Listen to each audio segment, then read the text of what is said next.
Acredite, estou aqui ao teu lado e vou te ouvir. Venho consolar teu coração. Fale-me do teu sofrer, busque a mim, basta querer. Posso restaurar a tua vida. Aleluia, aleluia, aleluia, aleluia.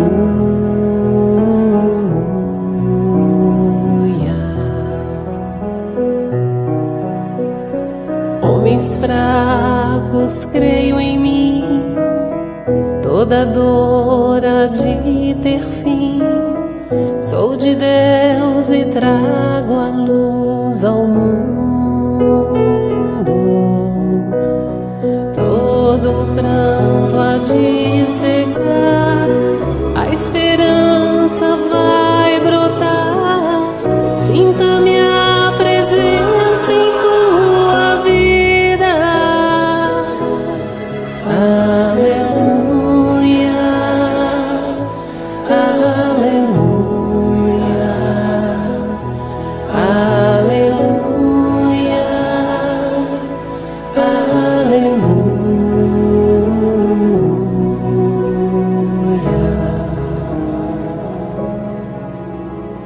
Sou o Cristo Consolador, mensageiro do amor. Junto a mim encontrarás abrigo. Nas tormentas e na dor, não desistas, lá estou. Trago a esperança, sou amor.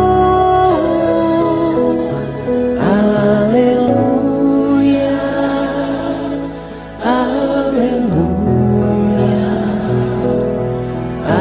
aleluia, aleluia.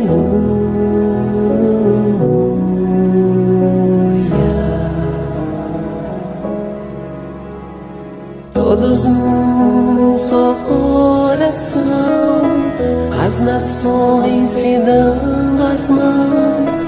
Somos todos filhos do Senhor. Sai o ódio, entra o amor, vai a guerra, nasce a flor. Então cantaremos aleluia, aleluia, aleluia, aleluia, aleluia.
nosso que estás no céu, ouve nossas orações. Venha a nós o reino, Deus Senhor, pois é grande esse teu amor, pra melhor te servir e louvores te dar. És a paz do mundo, és o pão da vida que alimenta a multidão. Tu perdoas a quem perdoar, tu recebes a quem te buscar. Não permitas que o mal nos domine, Senhor. Fica aqui conosco.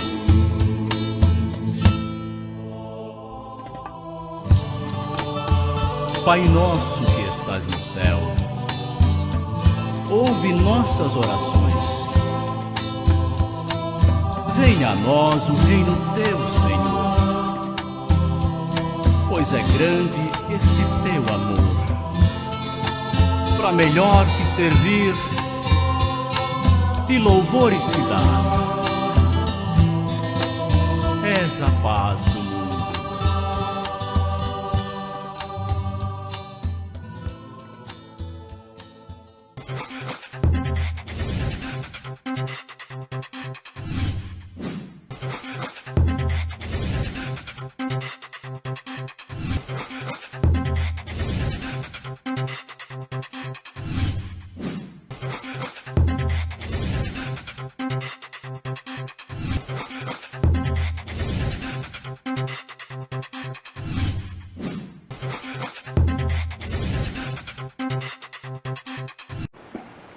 Olá, estamos aqui mais uma vez com o nosso programa, conversando sobre a doutrina espírita. Tovar Alexandre e eu, Lucielma, diretamente do ERME. O ERME, que é o Hospital Espiritual Ricardo Menezes, no município de Santa Cruz do Capibaribe, em Pernambuco, que também tem parceria com o Grupo Espírita Centelha Divina, da cidade de Arco Verde, em Pernambuco, onde atendemos lá quinzenalmente, aos domingos, e aqui no ERME, semanalmente, aos sábados, a partir das 10 horas da manhã. Aqui no ERME, todos os trabalhos são realizados por voluntários e todos os atendimentos são gratuitos. Então, aqueles que já são pacientes, que sintam-se sempre muito bem acolhidos, muito bem-vindos à nossa casa, e os que ainda não são, mas desejam conhecer o nosso trabalho, também sejam muito bem-vindos. Podem nos procurar, munidos de documentos pessoais, para que a gente possa fazer uma fichinha de atendimento. E também temos as palestras que acontecem ao meio-dia. Aqui no ERME nós temos uma livraria, temos uma lanchonete e toda uma equipe de voluntários que está aqui de braços abertos para receber a todos aqueles que necessitam de apoio e amparo espiritual. Gostaria de, antes de iniciarmos o estudo, propriamente dito, das questões de hoje, que Tovar fizesse o exórdio na prece inicial. Olá a todos. Eu farei a leitura do capítulo 13º, não saiba a vossa mão esquerda o que dá à direita, benefícios pagos com a ingratidão. O que se deve pensar dos que, recebendo a ingratidão em paga de benefícios que fizeram, deixam de praticar o bem para não topar com os ingratos? Nesses há mais egoísmo do que caridade, visto que fazer o bem apenas para receber demonstrações de reconhecimento é não fazer o bem com desinteresse. E o bem feito desinteressadamente é o único agradável a Deus. Essas palavras que foram psicografadas em 1862, por um espírito que se denominou guia protetor, ele, em outras palavras, nos diz que nós não podemos receber das outras pessoas senão o que elas têm para nos dar. Algumas pessoas têm um sorriso de gratidão, outras pessoas têm a incompreensão para nos dar, algumas pessoas têm o muito obrigado, outras pessoas têm o eu não lhe pedi nada. Então, nós precisamos compreender e receber de bom grado aquilo que as pessoas têm a nos ofertar. Aqueles que têm a nos ofertar a ingratidão, a malevolência, a palavra descortês, que nós possamos, nesse momento, não perder a oportunidade de darmos a outra face, de demonstrarmos que nós estamos fazendo aquilo não para recebermos dele reconhecimento do que estamos fazendo, mas estamos fazendo algo porque aquece o nosso coração. Nós estamos fazendo algo porque nós gostamos de fazer pelo outro aquilo que nós gostaríamos que nos fosse feito. Desçamos do pedestal de que nós temos que fazer o outro feliz, que o outro tem que se sentir feliz com o que nós fazemos por ele. Nós não podemos ter a prepotência de achar que somos donos da felicidade do outro, porque felicidade é um sentimento, e sentimento é algo de foro íntimo.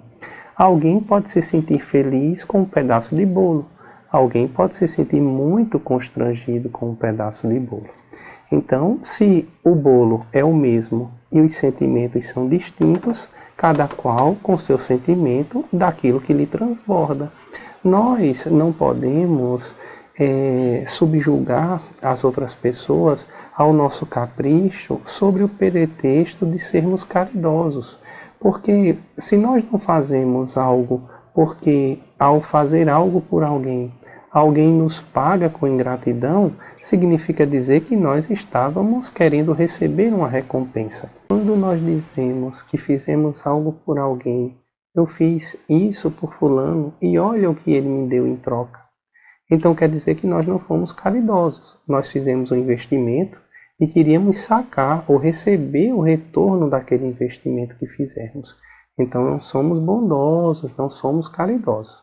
Que nós, enquanto espíritas, possamos reconhecer que nós não podemos ter a prepotência de investir no outro e querer que o outro gere juros e que nós recebamos esses juros de misericórdia. Porque não existe o banco da misericórdia divina. Nós somos agentes da misericórdia divina. Eu fiquei pensando aqui na ideia do Banco da Misericórdia Divina, então lá. Vejamos bem, nós estamos no estudo do livro 2º, capítulo 6, e trabalhando o tópico Lembrança da Existência Corporal. Hoje, no nosso estudo, traremos as questões de número 309, 310 e 311. Na questão de número 309,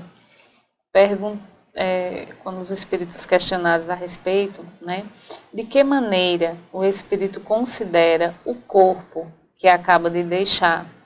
E aí eles nos dizem, como uma veste incômoda que o molestava e da qual se sente feliz por estar livre.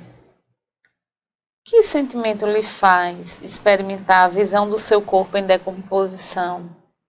Quase sempre de indiferença, como por uma coisa que não tem mais, e que, se a gente for refletir direitinho, realmente é algo que não temos mais, que não teremos mais, que não nos pertence mais, e também é algo que sempre nos limitou, porque apesar da gratidão pelo corpo que habito, mas são muitas as limitações físicas que nós temos, Quantas problemáticas, quantas pessoas não estão nesse momento adoentadas, com problemas de ordem física, com limitações ósseas, musculares, psicológicas, problemas de em vários órgãos. E aí esse corpo, que tanto nos serve, mas também tanto nos limita, quando a gente desencarna, eu penso muito como se fosse um pássaro né? Eu gosto de fazer essa analogia como um pássaro que está numa gaiola e de repente ele tem ali a liberdade, né? Ele estava limitado naquele espaço, né, a todas as questões que envolviam aquele ambiente. E depois ele se vê livre, né? Do mesmo jeito, penso eu, que funciona conosco enquanto espírito, que ao desencarnar a gente se vê livre desse peso, né? Dessas amarras, dessas limitações que o corpo material nos propõe, né? Então, à medida que a gente desencarna, essa ligação, né, essa relação com esse envoltório material, ela precisa ser rompida, né? Na realidade, é importante que realmente aconteça esse rompimento, porque a gente pode calcular o sofrimento que é para quem desencarna e permanece, como muitos permanecem, ao lado do corpo, né? Muitas vezes acompanhando todo o desgaste, toda a decomposição, né? Tudo que vai ocorrendo ali com aquele envoltório que tanto lhe serviu, mas que agora não faz mais sentido, né? Então, dessa forma que os espíritos nos trazem, né, penso que é, inclusive, mais libertador. Sim. Não é isso? Doutor Ricardo nos diz que nós devemos possuir as coisas, mas não permitirmos sermos possuídos por ela, não é? Se nós usarmos essa analogia a um carro ou uma moto, e nós tenhamos um carro velho ou uma moto velha que nos serviu durante muito tempo, mas que agora se deteriorou de tal maneira que não é possível mais que nós utilizemos ele, se nós não tivermos condições financeiras de adquirirmos um outro, nós iremos, por todo o fim da força, querer colocar aquele que não tem mais condição de funcionar para funcionar. Aquilo pode nos gerar um sofrimento, uma despesa que não terá utilidade, porque aquele veículo não funcionará mais. Mas se nós tivermos condição financeira de abandonar aquele veículo e comprarmos um melhor, então aquilo não nos causará sofrimento nenhum. Nós olharemos aquele veículo com gratidão, porque ele nos serviu durante um tempo, mas agora quem vai nos servir, aquele ao qual nós vamos usufruir, será um outro. Assim é o nosso corpo físico. Se nós temos a consciência da imortalidade da alma, nós temos a condição do veículo novo. Aquele veículo velho não nos fará a menor diferença. Se nós não temos consciência da imortalidade da alma, nós ficamos presos àquele veículo velho, aquele ao qual nós queremos retornar para ele, nós não queremos que ele haja conforme a lei da natureza, que é se decompor. Nós não aceitaremos aquilo que é a lei natural. Então, quando Jesus nos disse que nos reconciliássemos quando estivéssemos a caminho com os nossos adversários, quando ele disse que nós não deveríamos ter apego às coisas materiais a ponto dessas coisas tirarem o nosso sono, o nosso sossego, esses alertas não foram em vão. Esses alertas eram para que nós pudéssemos olhar para frente e não para trás. Lucy dá um exemplo claríssimo do pássaro, em que o pássaro sente a liberdade de estar no plano espiritual. Alguns pássaros, por passarem alguns anos na gaiola, têm a musculatura atrofiada e terão uma certa dificuldade para conseguir alçar aqueles voos. Então nós precisamos ter cuidado com o que nós ouvimos. As pessoas costumam sentar na frente da televisão, ouvir um telejornal e achar que estão informadas de tudo o que acontece na vida, sem perceber que aquele veículo de comunicação é remunerado e que ali só vão passar notícias que tenham valor para aquele veículo de comunicação, independente do que seja. Nós estamos falando de coisas apartidárias. Então, dessa maneira, quando nós queremos nos instruir e se instruir dá trabalho, nós precisamos julgar, nós precisamos valorar, nós precisamos ir atrás de saber se aquela informação é verdadeira ou não. Nós precisamos nos informar com as pessoas que têm mais conhecimento do que nós, como essas coisas funcionam. Então é importante que antes de nós nos negarmos a abandonar esse veículo que nos serviu durante um tempo, que nós possamos parar para pensar e observar sempre adiante, olhar sempre adiante, para que nós não possamos passar por períodos de perturbação no retorno à pátria espiritual, querendo utilizar um veículo que não é mais recuperável. E aí na questão 310, nós temos, ao cabo de um certo lapso de tempo, o espírito reconhece os ossos ou outros objetos que lhe tenham pertencido. Algumas vezes, isso depende do ponto de vista mais ou menos elevado, sob o qual considera as coisas terrenas. E isso também tem muita relação, obviamente, por essa consideração ou não com as coisas terrenas, com o apego, né, ao material que cada espírito vai ter. Para alguns, o desencarne, ele é, como dizíamos, uma libertação, é um alívio, né, dos sofrimentos, enfim, de tudo aquilo que passou na encarnação anterior, né, que antecedeu ao desencarne.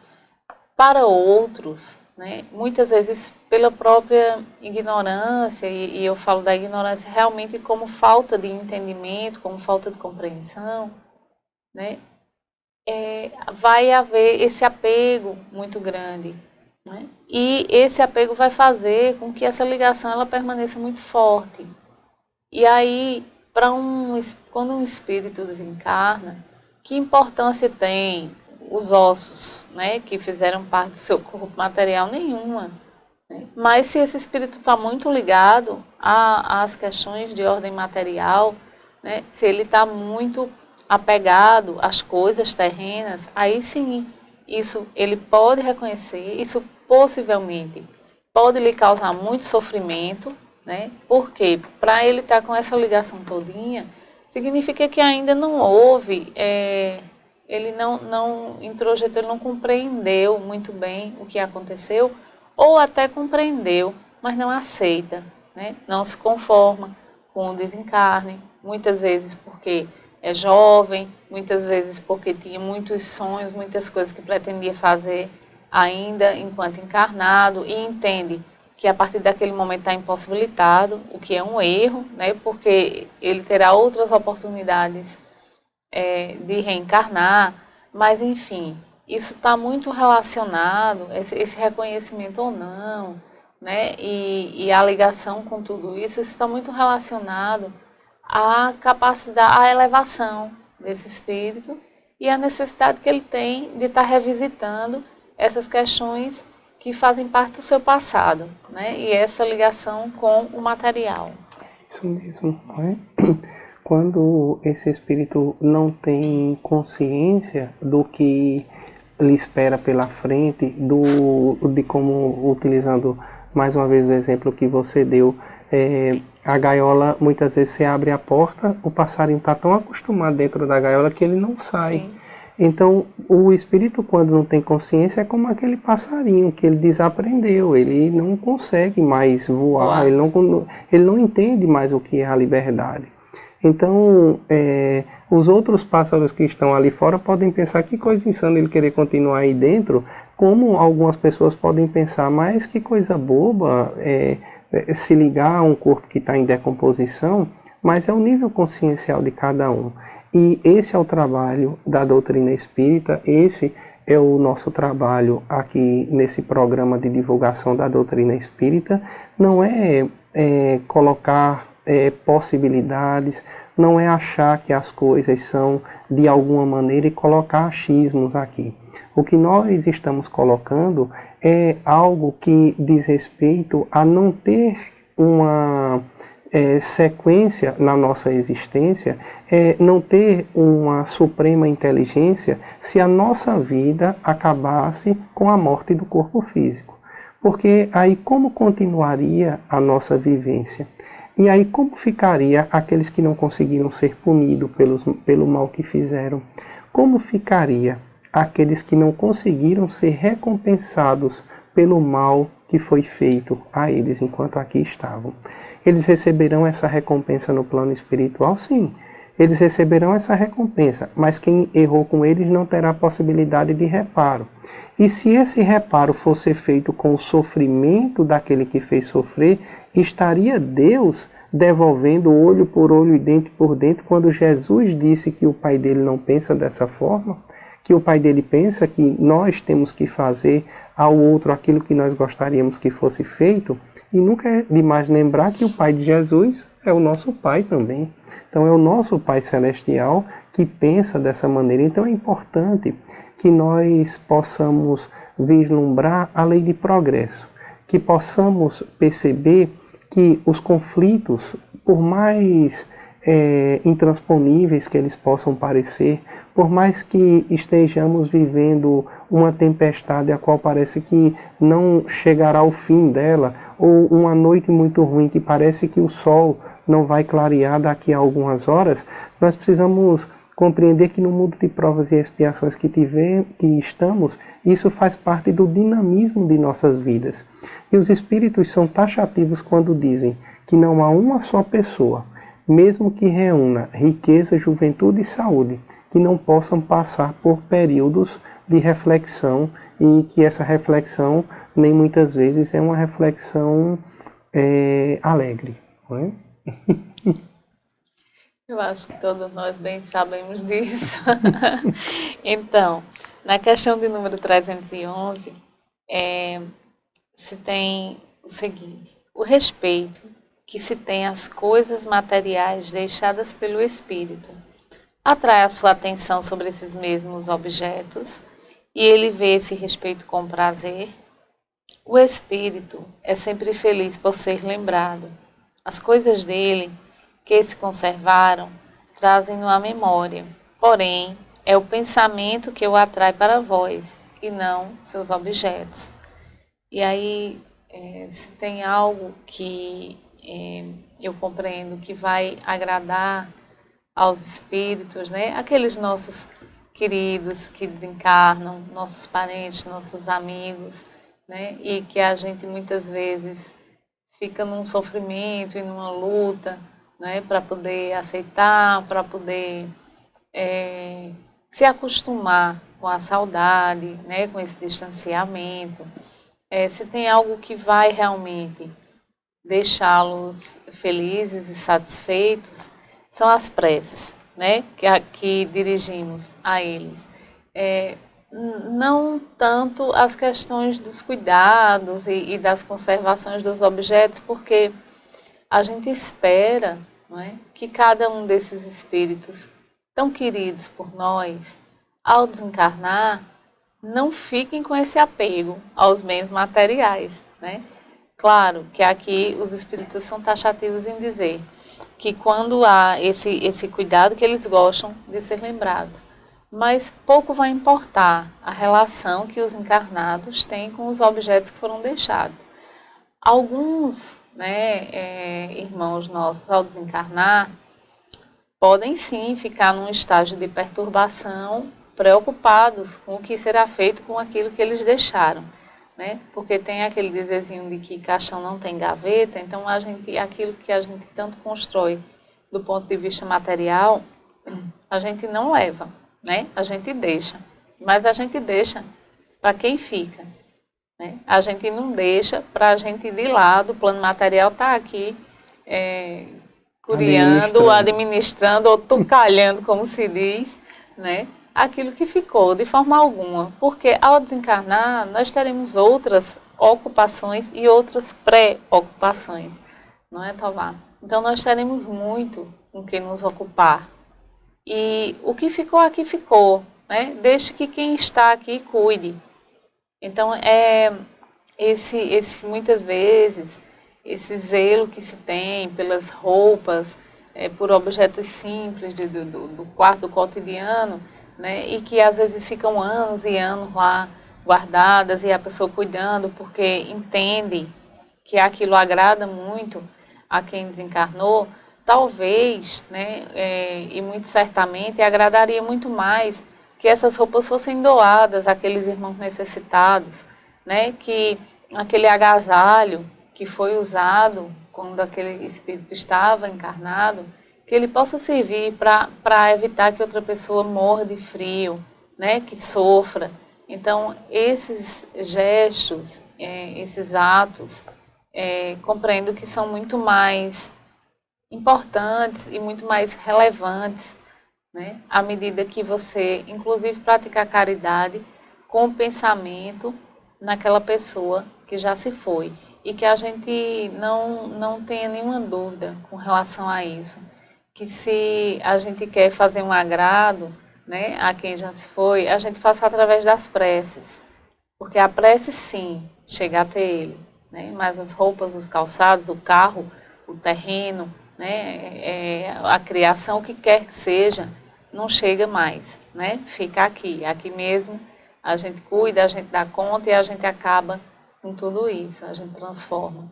Né? Mas as preces, elas chegam e chegam no mesmo momento e são muito importantes, acalentadoras, e vão confortar muito mais aqueles espíritos tão queridos que por hora se encontram fisicamente distantes de nós. Eu me lembro certa vez que um paciente veio até a nossa casa, muito solícita, chorosa, porque tinha perdido a mãe há alguns meses e gostaria que a mãe pudesse escrever alguma coisa para ela. Então, naquela reunião de psicografia, nós nos deslocamos até a colônia espiritual, onde estava aquela senhora ainda necessitando de alguns cuidados. Não estava egressa na colônia no trabalho terapia, mas ali nas enfermarias ainda recebendo os cuidados, porque fazia pouco tempo que estava muito revoltada, não é? Ela estava inconformada, a palavra é essa, com a atitude da filha para com ela. E Dr. Ricardo perguntava o que é que aconteceu, porque os espíritos primeiro observam a condição da quem foi solicitado a psicografia para saber se há condições emocionais de escrita, não é? E aí a senhora disse que estava muito triste, não é? Muito revoltada com a filha, porque havia um terço e uma santa a qual ela tinha muita estima, e ela não esperou completar nem 30 dias do desencarne dela, e já deu a uma tia a qual ela não simpatizava. Então ela não queria aquela santa, nem aquele terço com aquela pessoa, de jeito nenhum. E lembrando das questões que você coloca, nós vemos como as pessoas acabam se perturbando de alguma maneira no plano espiritual. Para nós, algo bobo, mas para ela algo de muita importância, porque ela não tolerava algo que na cabeça dela ainda pertencia a ela e está nas mãos de uma pessoa a qual ela não estimava. Então, é importante que nós percebamos, e para que essa história não fique voando, e aí, na resposta da psicografia, o médico disse que ela ainda não havia condições de escrita, e eu me segurando para não dizer a ela, vá atrás desse texto dessa santa, pelo amor de Deus, para você não arrumar um problema. Traga de volta para casa, né, Tavá? Então, é importante que nós, como disse Lucy, observemos a crença, a forma de pensar das outras pessoas e que nós possamos não ser esses veículos, essas pessoas que vão se perturbar com aquilo que deixamos, que vão se perturbar com o relacionamento que a nossa esposa possa ter quando ficar viúva, que nós não possamos nos preocupar se os nossos filhos vão torrar o dinheiro todo ou vão administrar bem o que deixamos. Então é importante que nós resolvamos na nossa mente essas questões para que quando estivermos no plano espiritual não nos preocupemos com algo que não há condição de ser resolvido mais por nós. E que não merece nossa preocupação, não é verdade, Tomás? Estou aqui pensando, né, que algumas coisas são mais fáceis, são fáceis, inclusive, de serem resolvidas com uma boa conversa. Né? Quando a gente pensa no que temos, né, materialmente falando, A gente pode muito bem já deixar tudo isso destinado, organizado, mas muitas vezes as pessoas têm uma certa dificuldade de tratar dessas questões porque envolve a possibilidade de morte, né? Que assusta a muitos, mas que cá entre nós é a única certeza que a gente tem, Sim. né? Que algo realmente possa acontecer. Mas, enfim. O doutor Ricardo me lembra que nessas situações aos quais vamos nos desfazer dos pertences dos nossos entes queridos, principalmente dessas pessoas mais apegadas, é importante que através de uma prece que nós façamos pelo anjo da guarda dessa pessoa, nós peçamos permissão a ela para nos desfazer respeitosamente daquelas questões que lhes eram caras, para que esses anjos de guarda possam fazer esse intermédio, como vulgarmente nós dizemos, esse meio de campo, para que eles não se sintam ofendidos ou desprestigiados por nós. Uma importante informação. E aí, com essa riquíssima orientação de Dr. Ricardo e também de Tovar, nós encerramos o nosso programa de hoje. Aproveito para convidar a todos para que possamos fechar os nossos olhos, rogar a Deus, nosso Pai, todas as bênçãos e orientações possíveis, o seu amparo constante, a disponibilidade dos nossos anjos guardiões que estão sempre a nos auxiliar, desde que assim permitamos, que nós tenhamos a serenidade e a sabedoria suficiente para ouvir apenas as boas orientações daqueles anjos bons que vivem a nos rodear e que possamos, além de ouvi-las, colocá-las em práticas, sempre procurando ser a cada dia melhores e buscando a nossa evolução. Pai amado, nós te agradecemos mais uma vez, rogamos o vosso amparo e a vossa proteção. Permanece conosco, hoje e eternamente. Que assim seja.